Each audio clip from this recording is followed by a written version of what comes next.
ఒక మంచి కార్యక్రమం ఇక్కడ నుంచి జరుగుతా ఉంది. దేవుడి దయతో ఆర్థికంగా వెనుకబడిన ఓసి అక్క చెల్లెమ్మలకు వారి కుటుంబాలకు కూడా మంచి చేస్తూ ఈరోజు మనందరి ప్రభుత్వం అమలు చేస్తా ఉన్న వైఎస్ఆర్ ఈబీసీ నేస్తం అనే ఈ పథకంతో 45 సంవత్సరాల నుంచి 60 సంవత్సరాల మధ్యలో ఆ వయసులో ఉన్న నా అక్క చెల్లెమ్మలందరికీ రెడ్డి, కమ్మ, ఆదివైశ్య, క్షత్రియ, వరమ, బ్రాహ్మణ తదితర ఓసీల్లో ఉన్న అక్క చెల్లెమ్మలకు వారికి కూడా ఆర్థిక స్వావలంబన కల్పిస్తూ వారిని కూడా ఆదుకుంటూ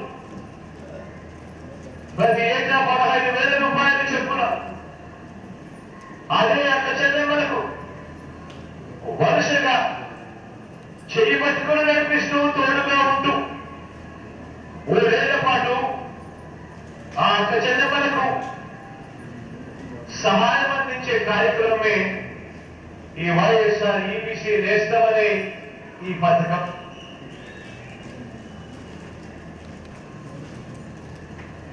పేదరికానికి కులం ఉండదు. పేదవాడు ఎక్కడ ఉన్నా కూడా వారికి తోడుగా ఉండగలిగే మనసు ప్రభుత్వంలో ఉన్న వారికి పెద్దలకు ఉండాలి. ఆదుకునే గుణం ఉండాలి. తోడుగా నిలబడాలి అనే ఆనందం ఉండాలి.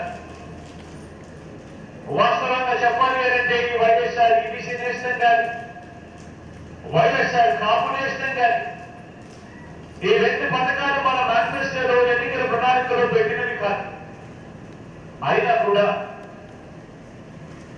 వాళ్ళకు తోడుగా ఉండాలి అని వాళ్ళతో ఉన్న పేదరికంలో ఉన్న నా అక్క చెల్లెమ్మలకు కూడా అండగా ఉండాలని, పేదరికం వల్ల వాళ్ళు ఇబ్బందులు పడే పరిస్థితి రాకూడదని వాళ్ళ కోసం కూడా అడుగులు వేసిన ప్రభుత్వం మీ బిడ్డ ప్రభుత్వం అని కూడా చెప్పడానికి ఈ సందర్భంగా గర్వపడతా ఉన్నాం. కానివ్వండి,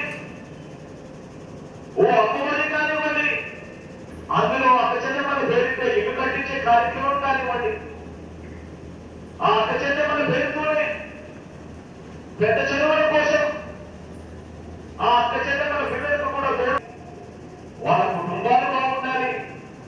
నా అక్క చెల్లెమ్మలు బాగుంటే వాళ్ళ భవిష్యత్తు